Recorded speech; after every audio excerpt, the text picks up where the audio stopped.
কেউ আসে না, ইমামের জায়গায় কেউ দাঁড়ায় না। মানুষগুলি দাঁড়িয়ে কাঁদতেছেন। আর যখন বললেন, খাদেম যখন ডাক দিয়ে বললেন, আজকে ময়দানে এই জানাজার মাঠে 4 গুণের 4টা আমলের লোক যদি না পাওয়া যায়, হুজুর বলছেন বিনা জানাজায় তাকে কবরে দাফন করতে হবে। তাকে বলে দিয়েছে যে একটা মিস্ত্রি তো একদিনে এত কাজ করতে, কিভাবে সে কাজ করবে দেখতে। মালিক একটু দূরে গিয়ে আড়ালে দাঁড়িয়ে আছেন, আর আব্দুল্লাহ কাজ শুরু করছেন। কিন্তু বাবাজি আব্দুল্লাহ শুধু সিমেন্ট আর বালু গুলি মিশাইয়া এইভাবে ওয়ালের মধ্যে লাগায়, আর ইটগুলি নিজে ইচ্ছা কইরা আইসা সিমেন্টের মধ্যে বইসা যায়। ইঞ্জিনিয়ার হওয়া শর্ত না, বি পাস করা শর্ত না, আলেম হওয়া শর্ত না। একজন সাধারণ মানুষ সে যদি আল্লাহর ওলি হতে চায়, বলেন নিয়মিত যদি আল্লাহর হুকুম পালন করে, আমল করে, তাহাজ্জুদ পড়ে, কোরআন তেলাওয়াত করে, শরীয়ত সম্মত জীবন যাপন করে, বলেন একজন নৌকার মাঝিও যদি হয়, সে আল্লাহর ওলি হতে পারে কি পারে না? মাওলা রঘুনাথপুর সাতানি সভাপতি জনাব মোহাম্মদ আমির হোসেন ব্যাপারী সাহেব, মরহুম আবুল কাসেমের বড় ছেলে, আলোচনা করেছেন অত্যন্ত সুন্দর চমৎকার। বানিয়াপাড়া দরবার শরীফের মাদ্রাসা সম্মানিত শিক্ষক হযরত মাওলানা হাফেজ মোহাম্মদ ইসমাইল বিন হারুন রহমানী সাহেব, এবং আলোচনা করেছেন হযরত মাওলানা জাকির হোসেন সাহেব, হযরত মাওলানা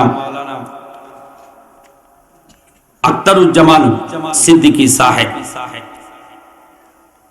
মঞ্চে উপস্থিত হযরতে উলামায়ে কেরাম, মাহফিল উপস্থাপনায় আছেন হাফেজ কারি মোহাম্মদ আলামিন সাইফি সাহেব। বসে আছেন আজকের এই নুরানি ইমানি মাহফিলে নবী প্রেমিক, কোরআন প্রেমিক, আলেম প্রেমিক, ওলি প্রেমিক, আমার সম্মানিত দিনদার ইমানদার প্রাণ প্রিয় মুসলমান ভাইরা,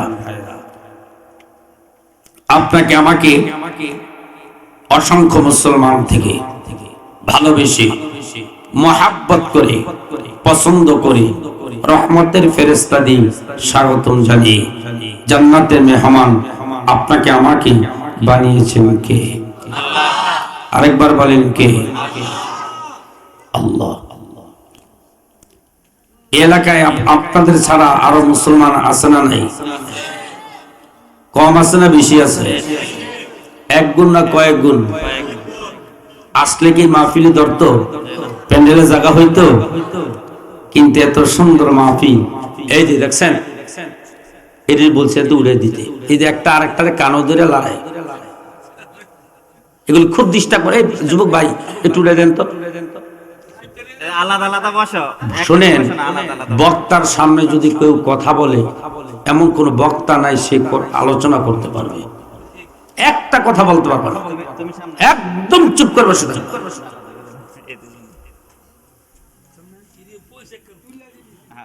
যিনি আপনাকে আমাকে আজকের এই বেহেশতের বাগানে আসার বসার তৌফিকটুকু দান করেছেন, উচ্চ কণ্ঠে বখিলামি না করে ইমানের সবটুকু ভলিউম বাড়িয়ে দিয়ে আওয়াজ দা বলুন আলহামদুলিল্লাহ।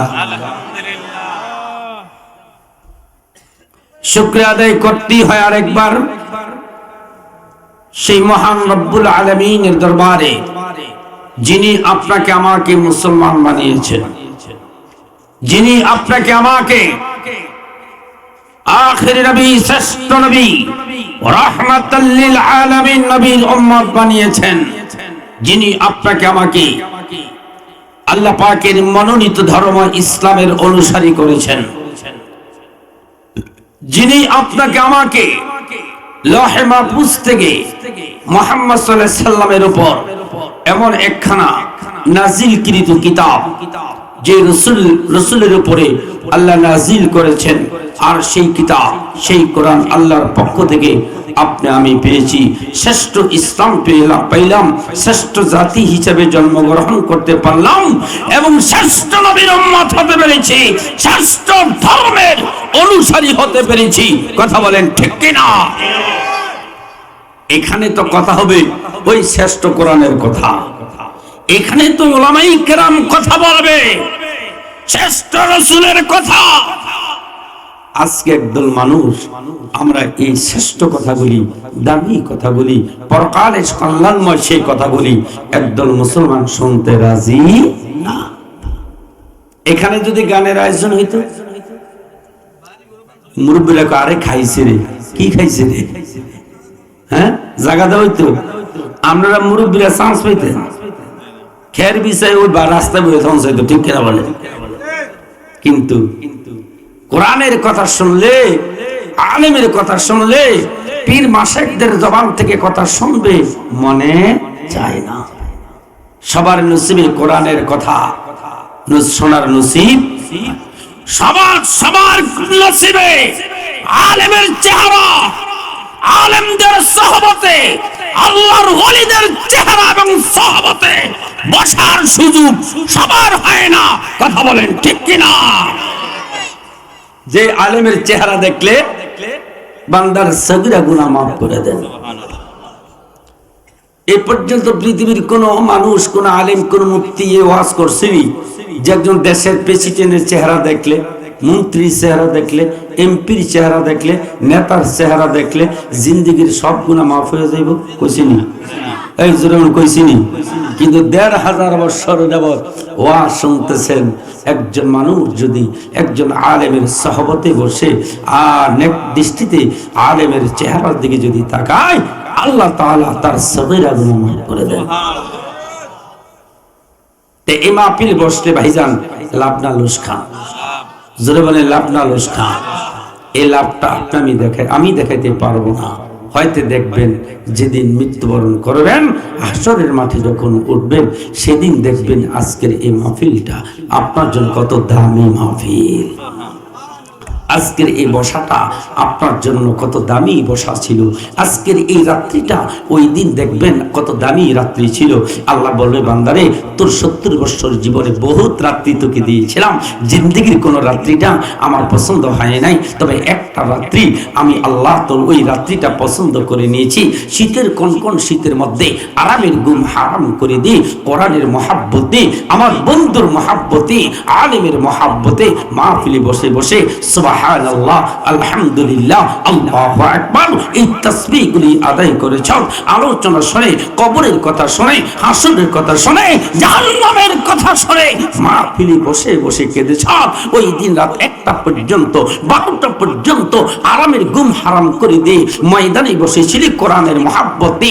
ওই রাত্রিটা আমি আল্লাহর কাছে পছন্দ হয়ে গেছে, যা তোর জিন্দেগির সব রাত্রিকে বাদ দিয়ে আর ওই রাত্রির উসিলায় আমি তোকে জান্নাত দিয়ে দিলাম। আল্লাহ দিতে পারেন? ক্ষমতা আছেন? কারণ হিসাব দিয়ে কি জান্নাতে যাওয়া সম্ভব? পারবেন? ৭০ বছর হিসাব দিয়ে জান্নাতে যেতে পারবেন? কেউ পারবে না। যদি আল্লাহ কোন একটা ভালো কাজের উসিলা দিয়া আপনাকে আমাকে জান্নাতের ফয়সালা না করে, তাহলে জান্নাতে যাওয়া সম্ভব হবে? আজকে এই মাহফিলে একদল ফেরেশতা আল্লাহর পক্ষ থেকে রহমত নিয়ে দাঁড়িয়ে আছে। সুবহানাল্লাহ বলেন। কি নিয়ে দাঁড়িয়ে আছেন? জোরে বলেন, কি নিয়ে? গভীর মনোযোগ। আমার আল্লাহ বলেন, ও ফেরেশতারা, ওই রঘুনাথপুর জমিনের মধ্যে কোরআনের মাহফিল দিয়েছে, আমার একদল বাংলা মাহফিল যাবে, তবে ওই এলাকার সমস্ত মানুষগুলির জন্য তোমরা রহমত নিয়ে যাও। যেই মানুষগুলি এই মাহফিলের গেট দিয়া জান্নাতের ভিতরে ঢুকবে, আমি আল্লাহর পক্ষ থেকে তার রহমতটা তাকে দিয়ে দিও। প্রত্যেকটা নামে নামে আমি আল্লাহ তোমাদেরকে রহমত দিয়ে দিলাম, গেটের মধ্যে দাঁড়াইবা, যারা আসবেন তারা ওই রহমত ওই নিয়ামতটা পাবেন। আর যারা মাহফিলে আসলো না তাদের নিয়ামতটা নিয়ে রহমতটা নিয়ে আল্লাহর কাছে ফেরেশতারা বলবেন, আল্লাহ যারা আসছে তাদেরগুলি দিছি, যারা আসে না তাদেরগুলি কি করতাম? সুবহানাল্লাহ করেন না? যারা আসে নাই তাদের নিয়ামত কি করতাম? আমার আল্লাহ ডাক কয়, ফেরেশতারা আমার এক একটা নিয়ামতের অনেক দাম আছে। সুবহানাল্লাহ জোরে কোন। বান্দাগুলির জন্য যে নিয়ামতগুলি আমি আল্লাহ পাঠাইছি, যাদের ভাগ্য ভালো মাহফিলে ঢুকছে নিয়ামত নিয়েছে, আর যারা মাহফিলে ঢুকতে পারে নাই, প্রবেশ করতে পারে নাই, কোরআনের মাহফিলে বসতে পারে নাই, আলেমের সহবতে বসতে পারে নাই, বাড়িতে আছে রাস্তাঘাটে আছে, তাদের নিয়ামতগুলি নিয়ে আসো।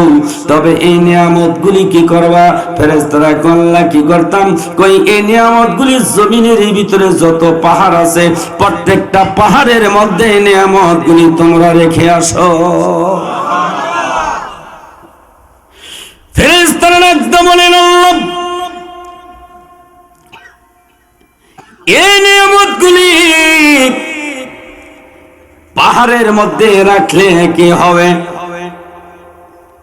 আল্লাহ কয়, শোন ও ফেরেশতারা, এই বান্দার জন্য যে নিয়ামত পাঠিয়েছিলাম তারা নিয়ামত গ্রহণ করতে পারে নাই, এই নিয়ামতগুলি তোমরা পাহাড়ে রেখে আসো। আর পাহাড়ে রাখার কারণে ওই পাহাড়ের যে গাছগুলি আছে, ফল গাছ আছে, যত প্রকার গাছ আছে, প্রত্যেকটা গাছের মধ্যে আমি আল্লাহ নিয়ামতটা ছড়াইয়া দিমু। দেখেন, আমরা একটা নারিকেল গাছ লাগাই, একটা ফল গাছ লাগাই না? কত খেদমত করি, পানি দেই, এরপর অনেক সময় ফল ঠিক মতন ধরতে চায় না, বড় হয় না, হইলেও মিষ্টি হয় না। কথা কি ঠিক না বেঠি?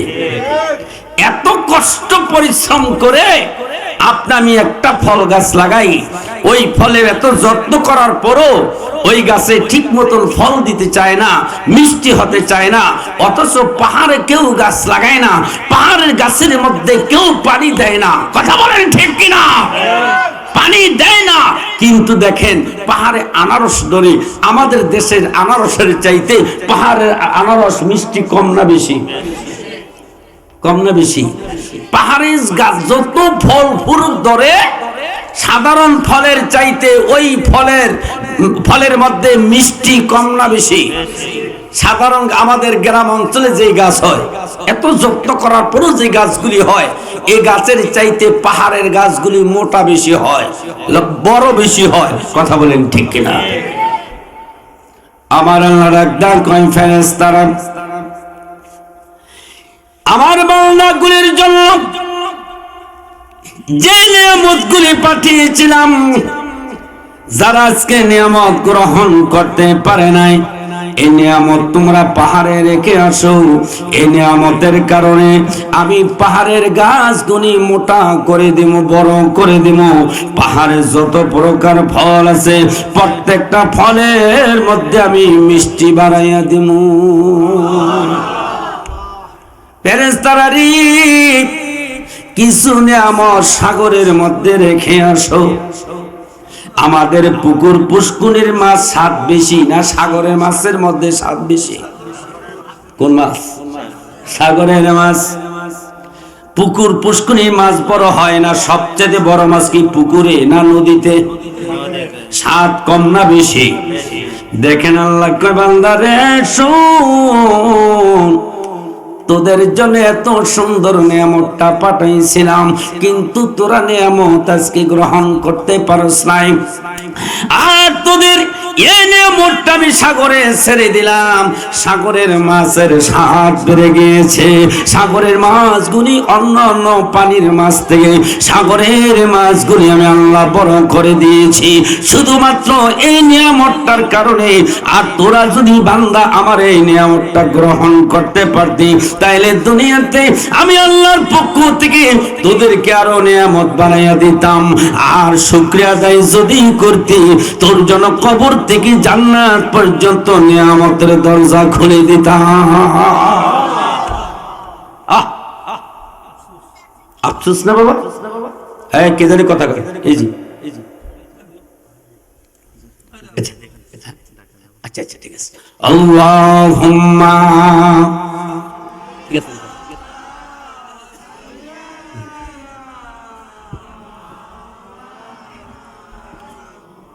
وعلى آله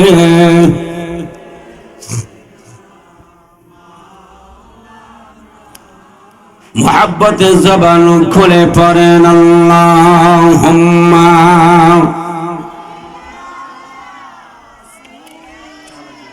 না,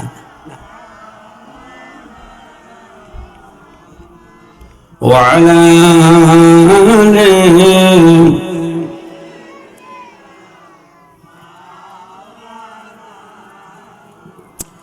আল্লাহর পক্ষ থেকে নিয়ামত আমরা চাই কি চাই না? জোরে বলেন, চাই কি চাই না? আল্লাহর রহমত আপনি আমি চাই কি চাই না? বন্ধুরে, এই জমিন থেকে যদি আল্লাহর নিয়ামত আল্লাহর রহমত গ্রহণ করতে না পারি, আল্লাহর নিয়ামত থেকে যদি বঞ্চিত থাকি, আল্লাহর রহমত থেকে যদি আমি বঞ্চিত থাকি, মনে রাখবেন কবর থেকে হাসর পর্যন্ত বাবা টেনশন আর টেনশন, ধরা খেয়ে যাবে। এই কথা বলেন ঠিক কিনা? কারণ কবরে গেল নিয়ামতের দরকার, কবরে গেল বাবা রহমতের দরকার। কথা বলেন ঠিক কিনা? আরে বাবাজি, আজকে যারা কোনো দোকান পাটে, রাস্তাঘাটে, ঘরের ভিতরে খাট পালঙ্কে যারা শুয়ে আছেন, টেলিভিশনের সামনে যারা বসে আছেন, আমি অনুরোধ করে বলছি বাজান, দেরি না করে আজকের এই জান্নাতের মেহমান হয়ে যান। দুনিয়ার জান্নাতের মেহমান যদি হতে পারে, পরকালে জান্নাতের মেহমান হওয়ার জন্য আপনার জন্য জান্নাতের দরজা খোলা। আর এই দুনিয়াতে যদি আপনি আমি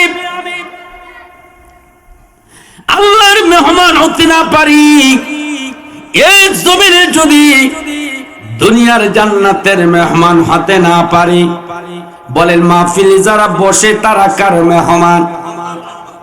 জোরে বলেন কার? জিকিরের তালিমে যারা বসে তারা কার মেহমান? যারা মাদ্রাসায় পড়ে তারা কার মেহমান? যারা কোরআন পড়ে তারা কার মেহমান? যারা রাত্রিটা তাহাজ্জুদ পড়ে তারা কার মেহমান? যারা মসজিদে যাইয়া দৈনিক মসজিদে 5 বার গিয়া দেখা করে, দৈনিক মসজিদে যাইয়া যারা আল্লাহকে সাজদা দেয়, জোরে বলেন তারা কার মেহমান? তাইলে দুনিয়াতে যদি কোনো বান্দা আল্লাহর মেহমান হতে না পারে, তাইলে পরকালও আল্লাহর মেহমান হতে পারবে না। কথা বলেন ঠিক কিনা? বন্ধুরে আমার, এই পৃথিবীর জমিনে যারা ওলি হয়েছে, যারা কুতুব হয়েছে, যারা আল্লাহওয়ালা হয়েছে, তারা কার মেহমান? তারা কার বন্ধু? আল্লাহর ওলি যারা, আল্লাহর মেহমান যারা, তাদের দাম কম না বেশি? চিল্লায় বলেন কম না বেশি? আমার কথা বুঝার চেষ্টা করবেন, কেমন বেশি? তারা আল্লাহর কাছে কত প্রিয় বান্দা, কত দামি বান্দা, একটু গভীর মনোযোগ।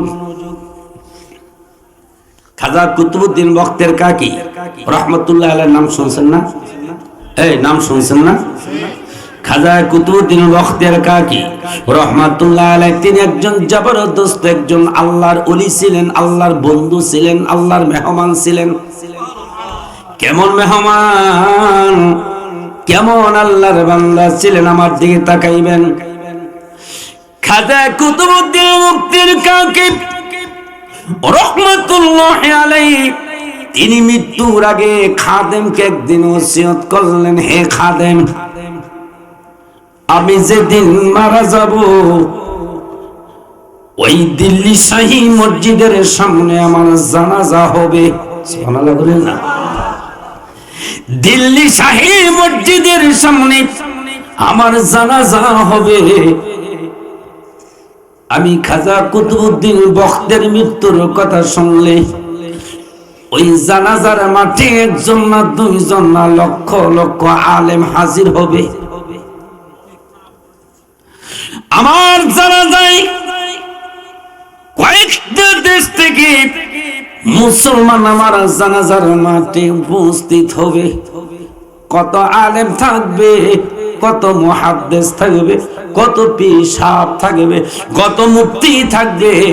খাদেম রে, তোরে জানাইয়া যাই, তুই জেনে রাখ কে আমার সেদিন জানাজার নামাজ পড়াইবে। এত আলেমদের মধ্যে সেদিন কে আমার জানাজার ইমাম হবে। ও খাদেম, যেখানে লক্ষ লক্ষ আলেম, লক্ষ লক্ষ মুফতি মুহাদ্দিস আমার জানাজার মাঠে উপস্থিত হবে, সেদিন আমার জানাজার ইমাম নিয়ে টেনশন শুরু হবে। কে পড়াইবে আমার জানাজার নামাজ? ঠিক কিনা? খাদেম রে, একটা ওসিয়ত শুন। আমার লাশটা খাটটা যখন জানাজার মাঠে নিবি, মানুষগুলি যখন দাঁড়িয়ে কাতা সোজা করবে, জানাজার নামাজের প্রস্তুতি নিবে রে,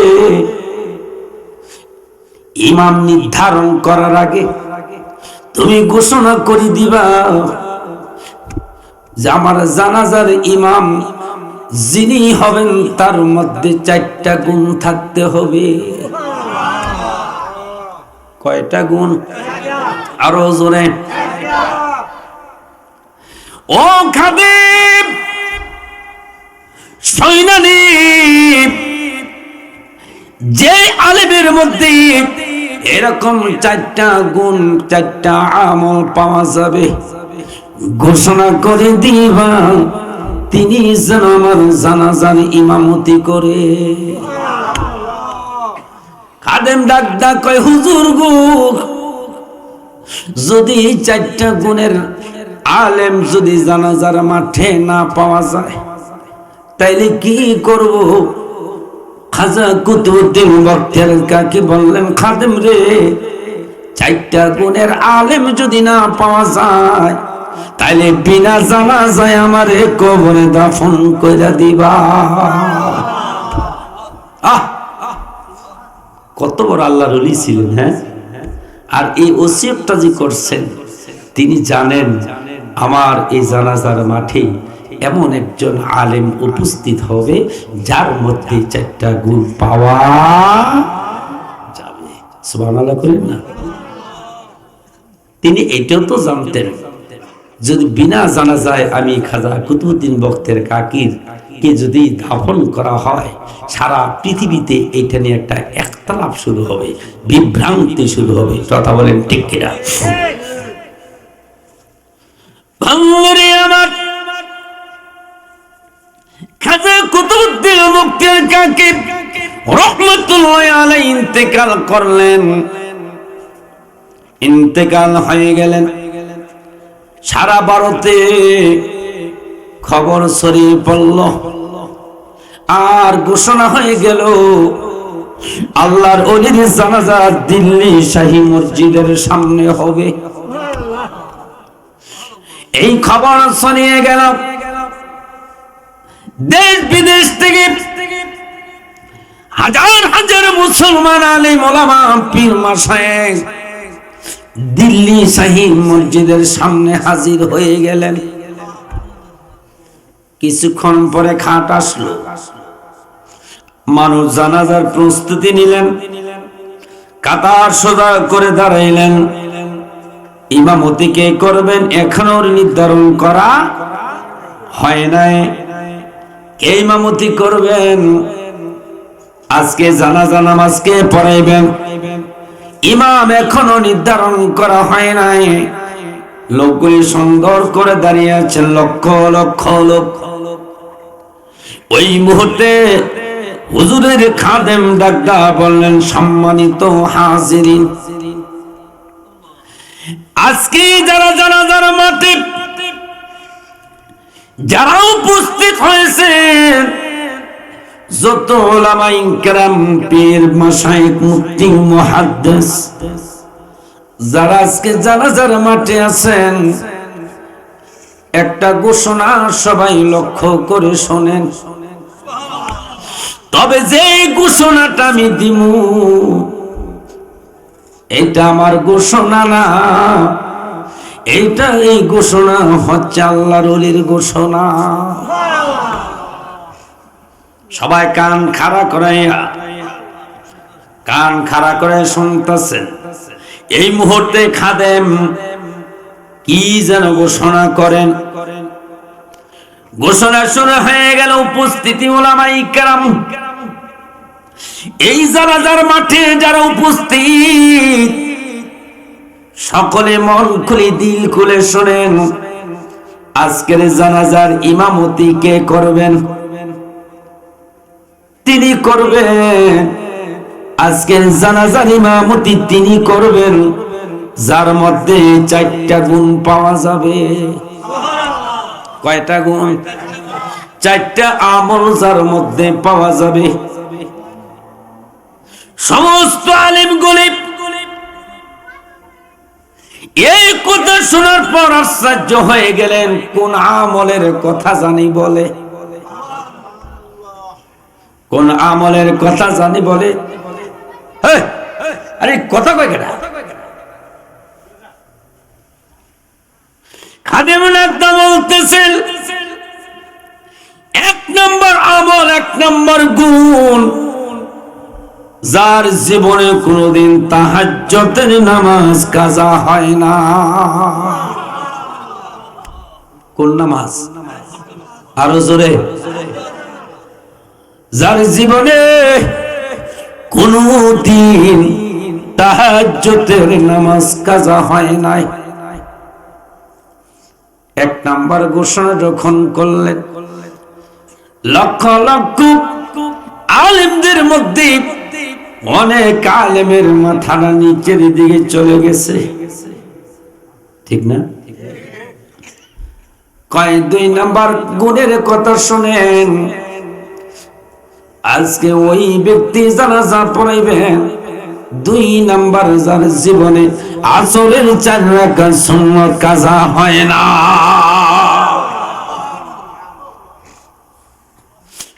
আসর নামাজের 4 রাকাত সুন্নাত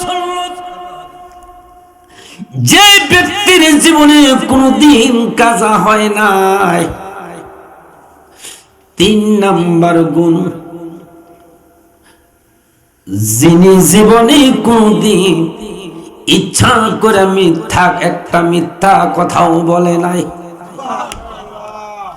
4র্থ নম্বর গুণ, যার জীবনে তাকবীরে উলা কোনদিন ছুটে নাই। অর্থাৎ যিনি জীবনে কোনদিন জামাত ছাড়া নামাজ আদায় করে নাই।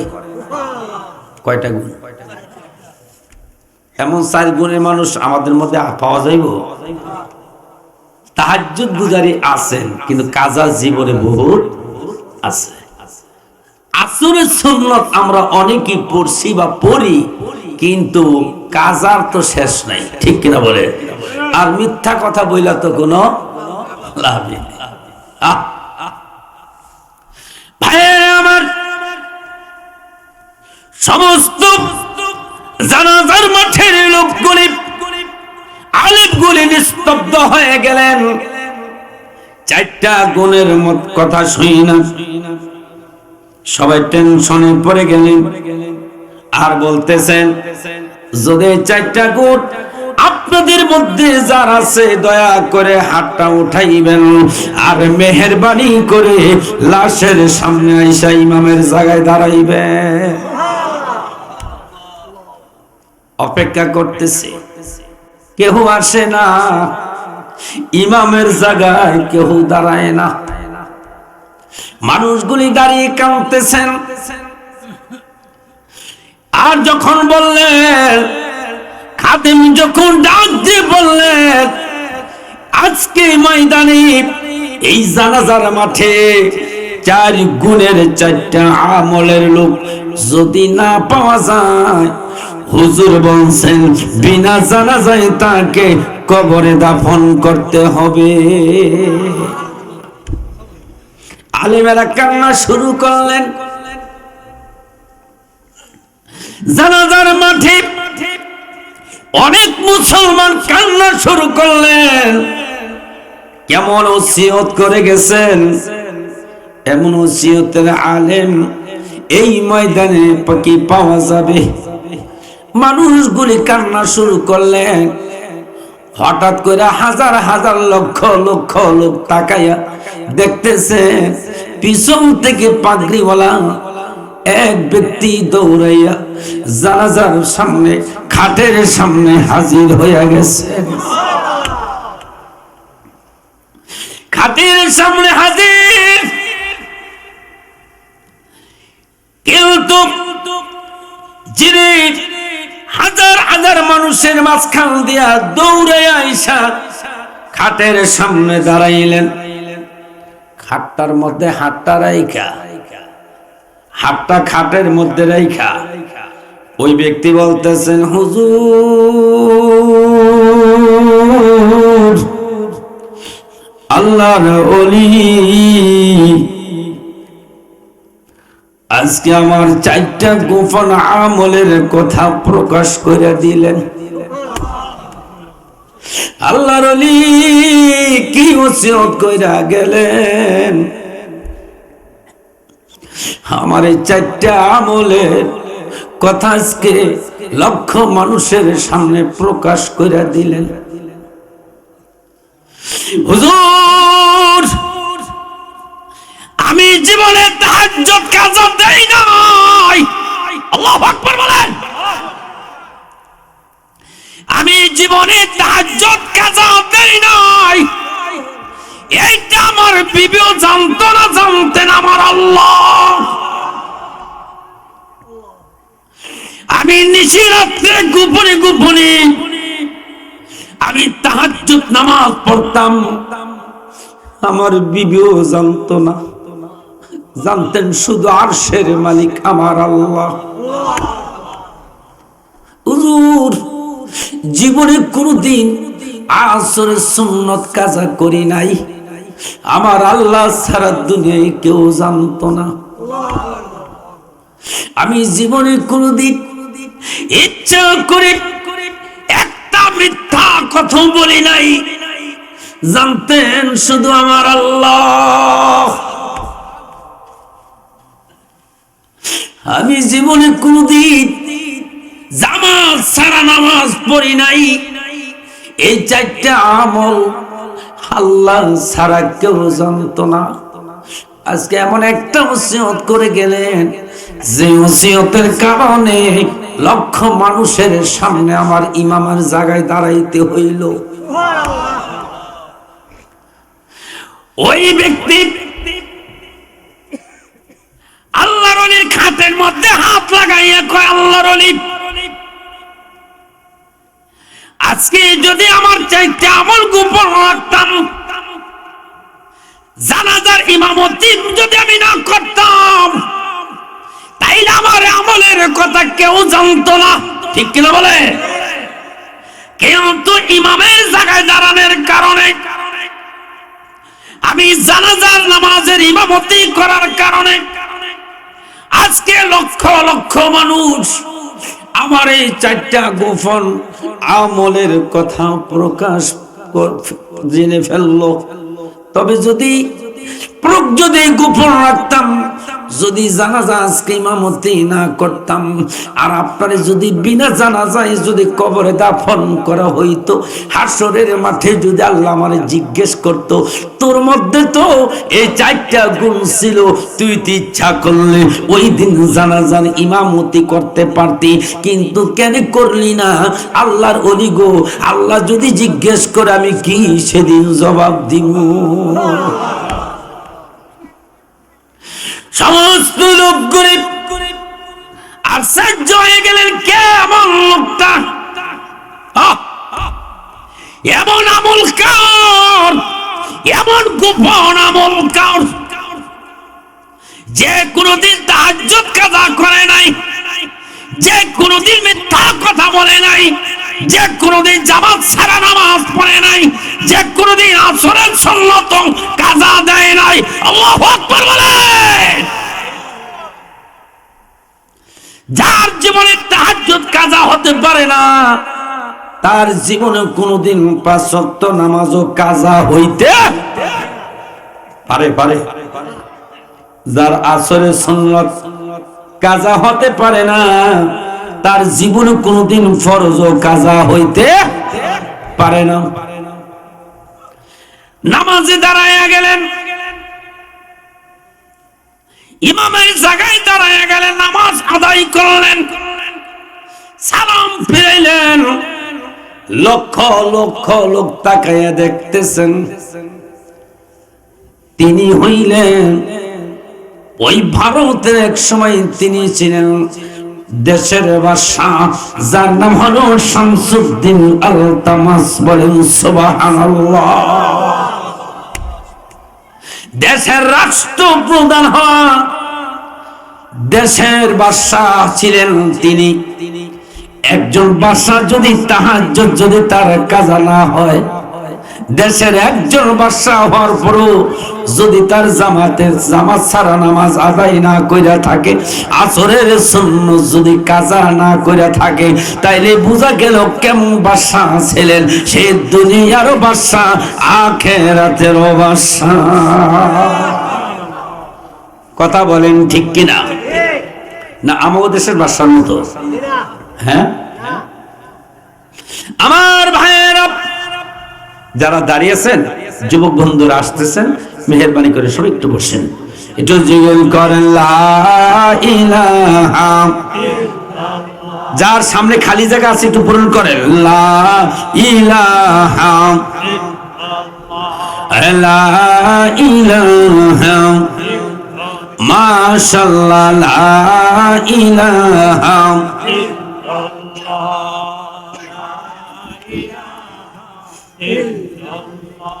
পাখির গানে গানে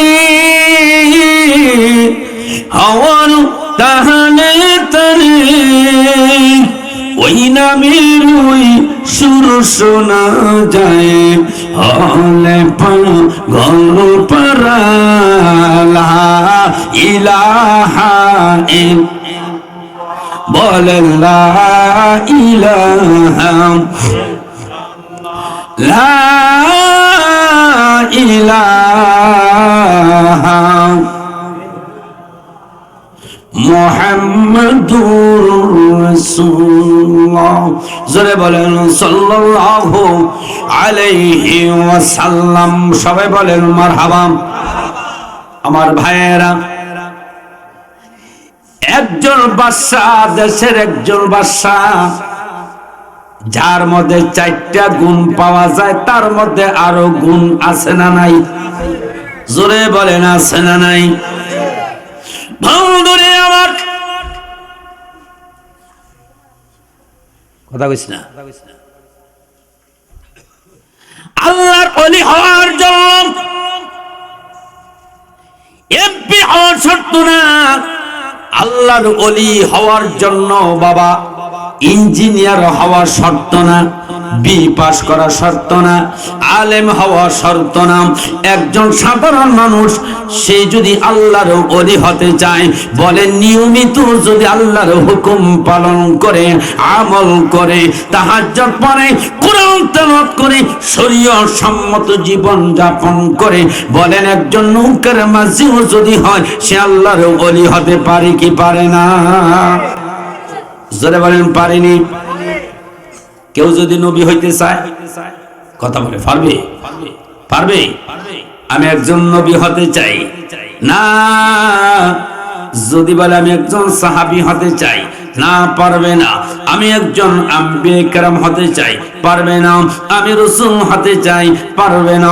নবী হতে চাই, পারবে না। কেন পারবে না? আল্লাহ নবুয়তের দরজায় তালা লাগাইয়া দিবেন, আনা খাতামুন নাবিয়্যিন লা নাবিয়্যা বাদি।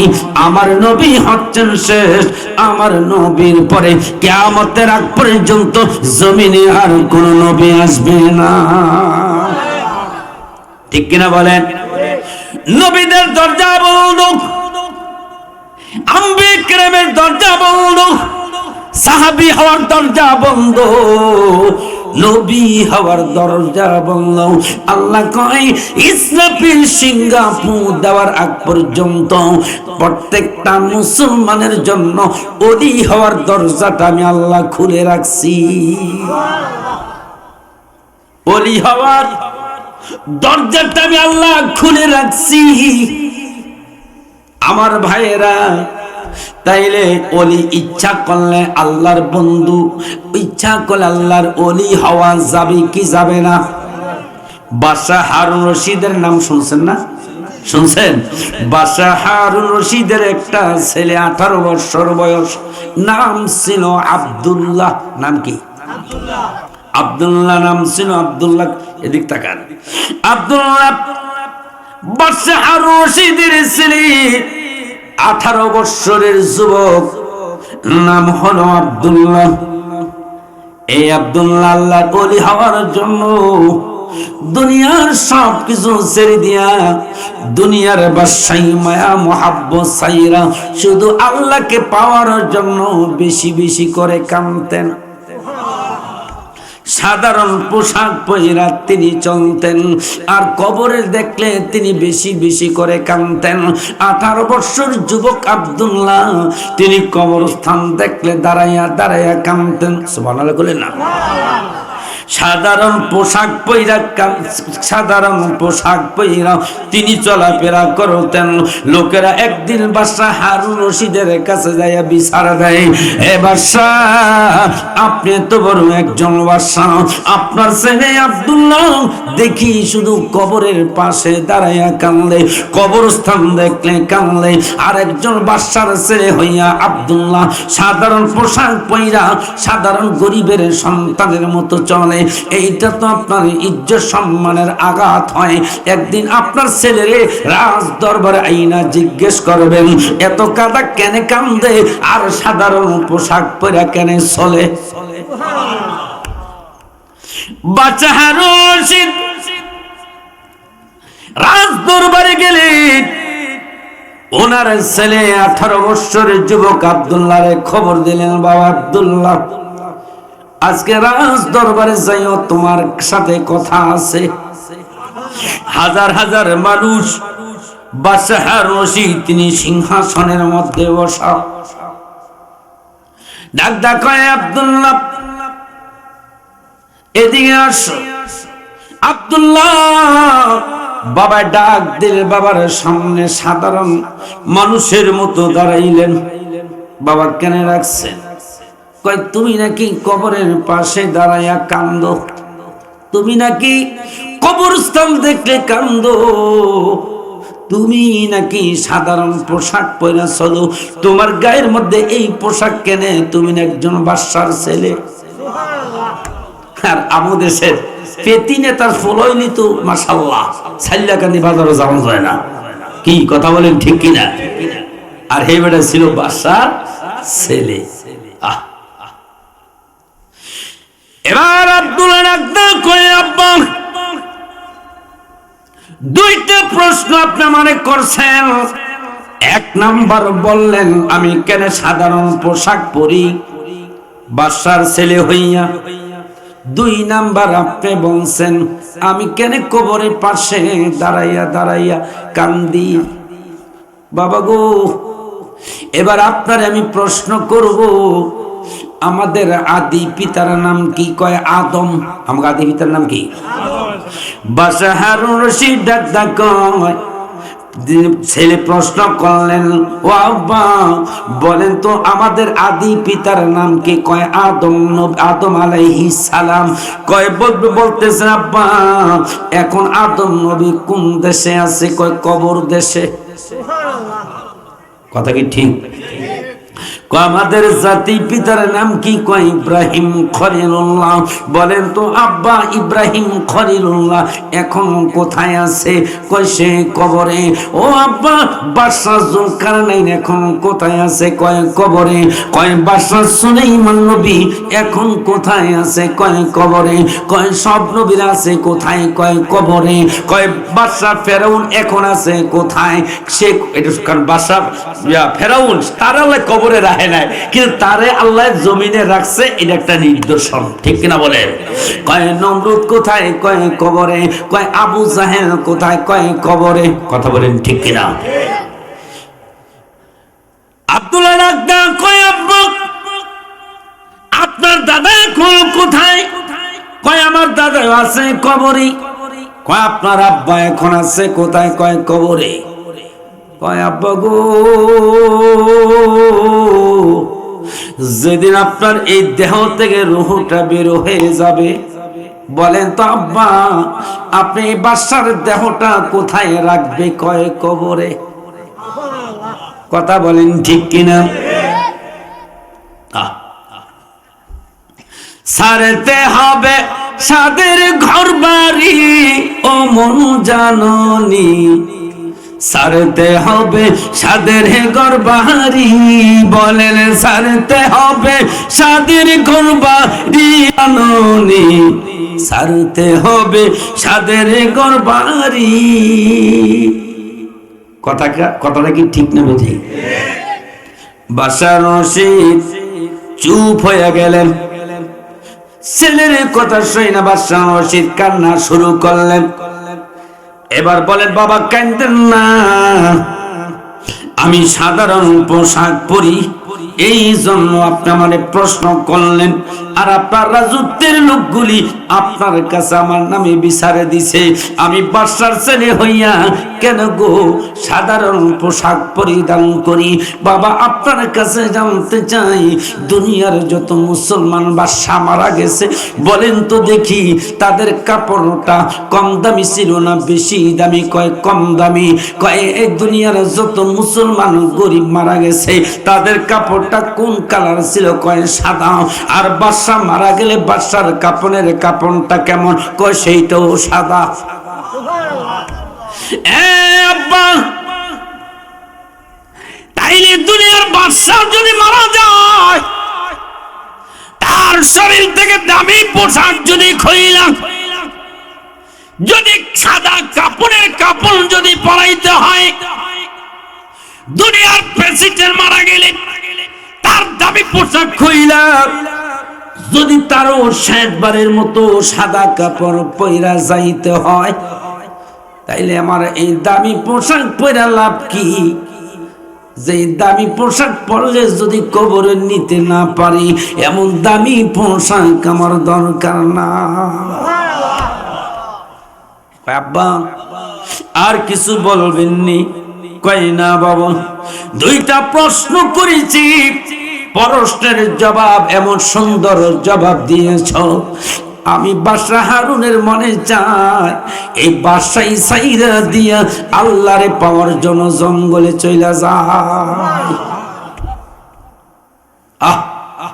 মানুষ আপনাদের আমাদের জীবনে কত জীবনে ওয়াজ শুনলাম, কিন্তু হেদায়েত অনেকে হইতে, অথচ ছেলে বাদশা হারুন রশিদের ছেলে আব্দুল্লাহ বাবা দুইটা প্রশ্ন করছেন, দুইটা প্রশ্নের জবাব ওই বাবার জন্য ছেলের দুই কথাই হেদায়েতের রাস্তা হয়ে গেছে। ঠিক না আমার মায়েরা? আব্দুল্লাহ ডাকদা কয় আব্বা আর কোন প্রশ্ন করবেন নি? কয় না। কয় যদি কোনো প্রশ্ন না করেন তাইলে একটু দাঁড়ান, আমি আমার আল্লাহরে কতটুক আমি সন্তুষ্ট করতে পারছি একটু আপনি দেখেন। সুবহানাল্লাহ। একটা দরুদ দিয়া রাজ দরবারের গেটটার মধ্যে দাঁড়াইয়া, রে কথা কষ্ট রাজ দরবারের গেটের মধ্যে দাঁড়াইয়া একটা গাছের দিকে তাকাইয়া, গাছের মধ্যে একটা পাখি বসা ছিল। কি বসা ছিল? কিছু বলছেন নাকি? একটা পাখি বসা ছিল। আব্দুল্লাহ পাখির দিকে তাকাইয়া ডাক কয়, গাছের ডালার পাখি রে, ও পাখি, আমি আব্দুল্লাহ তোরে ডাক দিলাম, ওই গাছ থেকে উইরা আমি আব্দুল্লাহর হাতে একটু বস।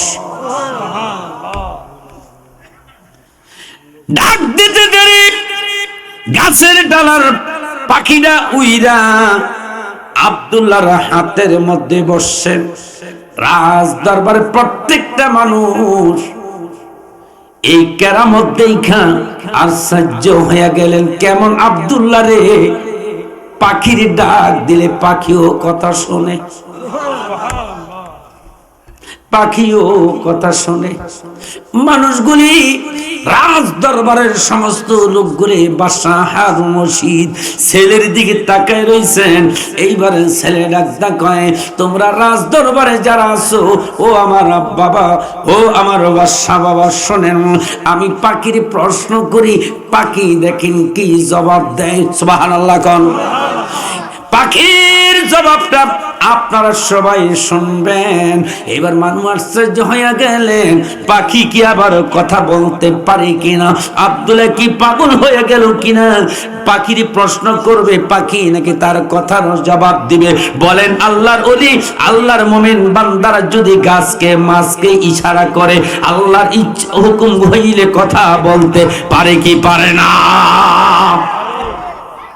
ডাকতে বলে, পাখি পাখি, ও পাখি, আমি জানি তোর জবান বন্ধ, তোদের জবান আল্লাহ দেয় নাই পাখিরি, তবে আজকে আমার প্রশ্নের জবাব দিবি, কথা বলতে চেষ্টা করবি, জবান খুইলে দিব আমার আল্লাহ। তোর কানটা ধরে তো উঠাম বেয়াদব। আল্লাহুম্মা সাল্লি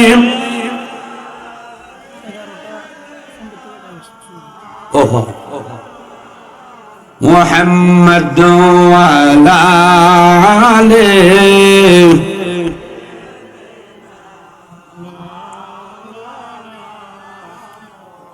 আমি সংক্ষেপ বলছি, ডাক্তার কয়, পাখি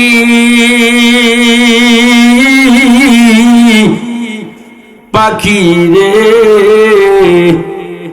তুই একটু বল, তুই কি দুনিয়ায় চিরস্থায়ী না ক্ষণস্থায়ী? এরে পাখি জবাব দে, তুই কি দুনিয়ায় চিরস্থায়ী না ক্ষণস্থায়ী? পাখি জবাব কোরআনের ভাষা দিয়া জবাব দিয়েছেন, আমি চিরস্থায়ী না, আমি হইলাম ক্ষণস্থায়ী। কুল্লু নাফসিন যায়িকাতুল মাউত, আমার একদিন মৃত্যুর স্বাদ গ্রহণ করতে। আশ্চর্য হয়ে গেলেন। এ পাখি জবাব পাইলাম, তোর জবাব সবারে শোনাইয়া দিলাম। যেই ডালা থেকে আইছো ওই ডালায় আবার চইলা যা।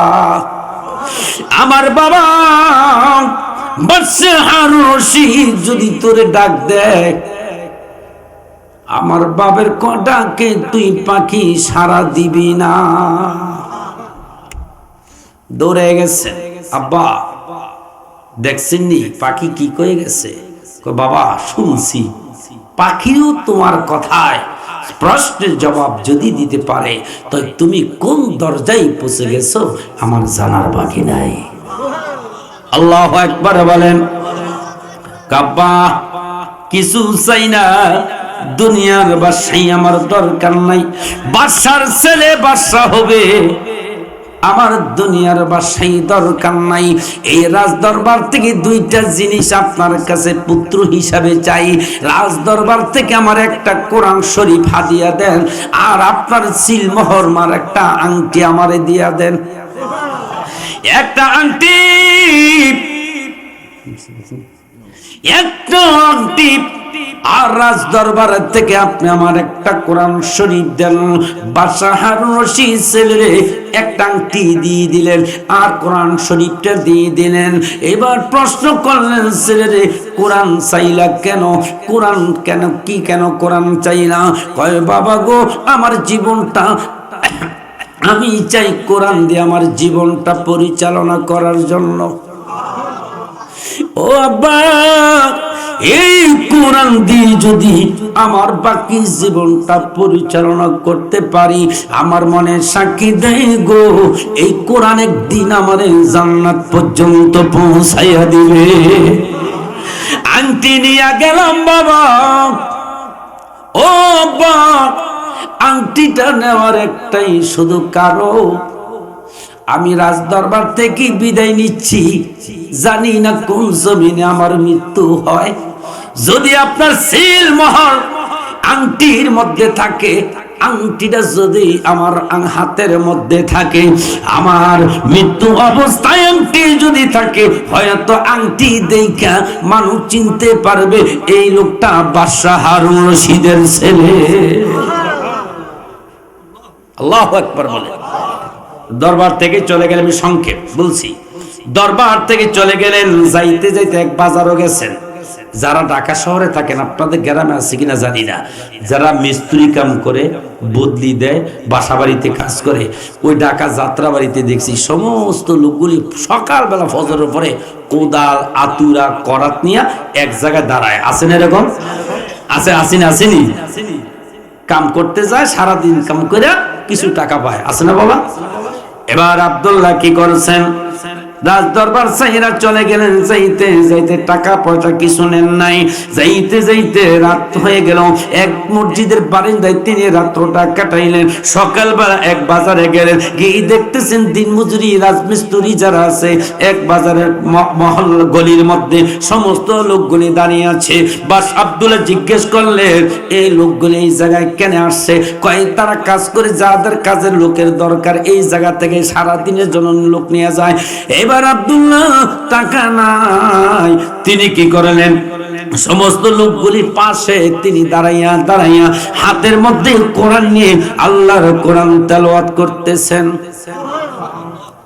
হঠাৎ করে এক লোক কাজের লোক নেওয়ার জন্য আসলো, কাজের লোক নেওয়ার জন্য আসলো। আইসা দেখতেছে গো, 18 বৎসরের যুবক দাঁড়িয়ে আছে। এরে যুবক, তুমি দাঁড়াইছো কেন কাজের জন্য? কয় আমি কাজ করবো। কয় আমার তো একটা ওয়াল বানামু, দেয়াল বানামু, ইট দিয়ে একটা দেওয়াল বানামু। তুমি কি দেয়ালের কাজ করতে পারোনি? কয় হ্যাঁ আমি পারি। কয় বলো টাকা কত? কয় কত টাকা জানি না, আমার দিয়ে যদি কাজ করাইতে হয় 2টা শর্ত আছে। কয়টা? জোরে বলেন কয়টা?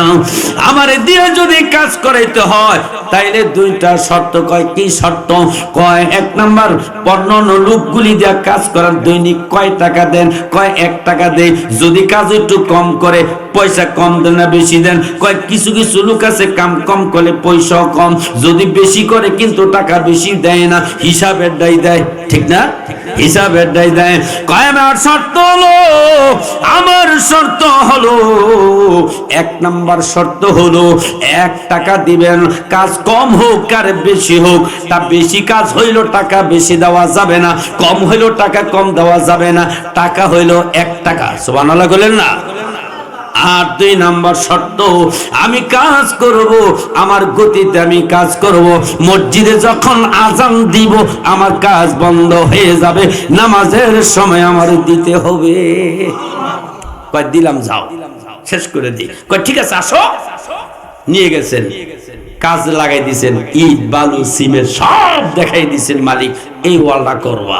মালিক গেছে গা, বিকেল বেলা মালিকে আইসা দেহে এই লোকটা যেই পরিমাণ কাজ করছে, 10 জন মিস্ত্রি কাজ করলে যেই পরিমাণ কাজ, সে একাই তার চেয়ে বেশি কাজ করছে।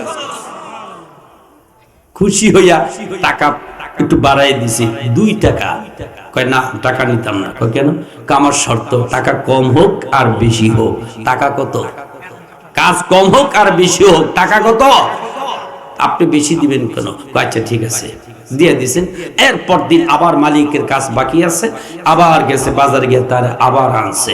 কয় শর্ত কি মনে আছে? কয় মনে আছে, কালকে শর্তই তো যে আজান আর নামাজের সময় কাজ করা যাবে না, আর কাজ কম হোক আর বেশি হোক, টাকা কত? আসো, কাজ করতেছেন। আজকে মালিক খুব দূরে গিয়ে একটা গোপন জায়গায় বলে রয়েছেন যে একটা মিস্ত্রি তো একদিনে এত কাজ করতে, কিভাবে সে কাজ করে আমি দেখব। মালিক একটু দূরে গিয়ে আড়ালে দাঁড়িয়ে আছেন, আর আব্দুল্লাহ কাজ শুরু করছেন। কিন্তু বাবাজি, আব্দুল্লাহ শুধু সিমেন্ট আর সিমেন্টার বালু গুলি মিশাইয়া এইভাবে ওয়ালের মধ্যে লাগায়, আর ইটগুলি নিজে ইচ্ছা কইরা আইসা সিমেন্টের মধ্যে বইসা যায়। একের পরে কি একটার পরে একটা ইট নিজে ইচ্ছা করে বসে, আর আব্দুল্লাহ শুধু সিমেন্ট আর বালু লাগায়, আর ইটগুলি নিজে ইচ্ছা করে আইসা একটার পর একটা সুন্দর করে বসে যায়। মালিক দেখে আশ্চর্য হয়ে গেলেন, হায় হায়, এই লোকটা তো সাধারণ লোক না। আরে কে ইটগুলি লাগায় রে? সে শুধু সিমেন্ট লাগায়, ইটগুলি লাগায় কে? বিকাল বেলা আসলেন, কাজ শেষ হয়ে যাওয়ার পরে মালিক আইসা বলতেছেন, আব্দুল্লাহর আসল কথা বলবা, তোমারে দেখলাম শুধু ইট আর সিমেন্ট লাগাও, ইটগুলি শুধু বালু আর সিমেন্ট লাগাও, ইটটা লাগাই কে? কয় বলবো না, বলবো না, ইট আমি লাগাই না, ইটগুলি লাগানোর জন্য আমার আল্লাহ আমারে সাহায্য করে। আল্লাহু আকবার, আল্লাহু আকবার। এরা দুনিয়ার বাদশাহী চায় না, সে আব্দুল্লাহ আখিরাতের বাদশাহী চেয়েছে। অবশেষে সে একজন সত্যিকারী আল্লাহর ওলি হয়ে এই জমিন থেকে বিদায় হয়েছে। আরো জোরে কোন সুবহানাল্লাহ। আমার ভাইয়েরা, তাই আমাদের প্রত্যেকটা মানুষ দুনিয়াতে এমন কিছু ভালো কাজ করতে হবে যাতে আল্লাহর পক্ষ থেকে আমরা কিছু নিয়ামত, কিছু প্রতিদান, কিছু উসিলা, বিনিময়, যাতে আল্লাহর জান্নাতের নিয়ামত পাই। কথা বলেন ঠিক কিনা? কারণ আমরা যেখানে থাকি না কেন, কিন্তু আমাদের শেষ ঠিকানা একটাই, নাম কি? কবর। শেষ ঠিকানা কোথায়? জোরে বলেন কোথায়? কবর। সামনে আছে কবর, পিছনে আছে আজরাইল। ঠিক কিনা? জোরে বলেন। পিছনে আজরাইল, সামনে হলো কি? যাওয়ার কোন রাস্তা। এই মাহফিল প্রতি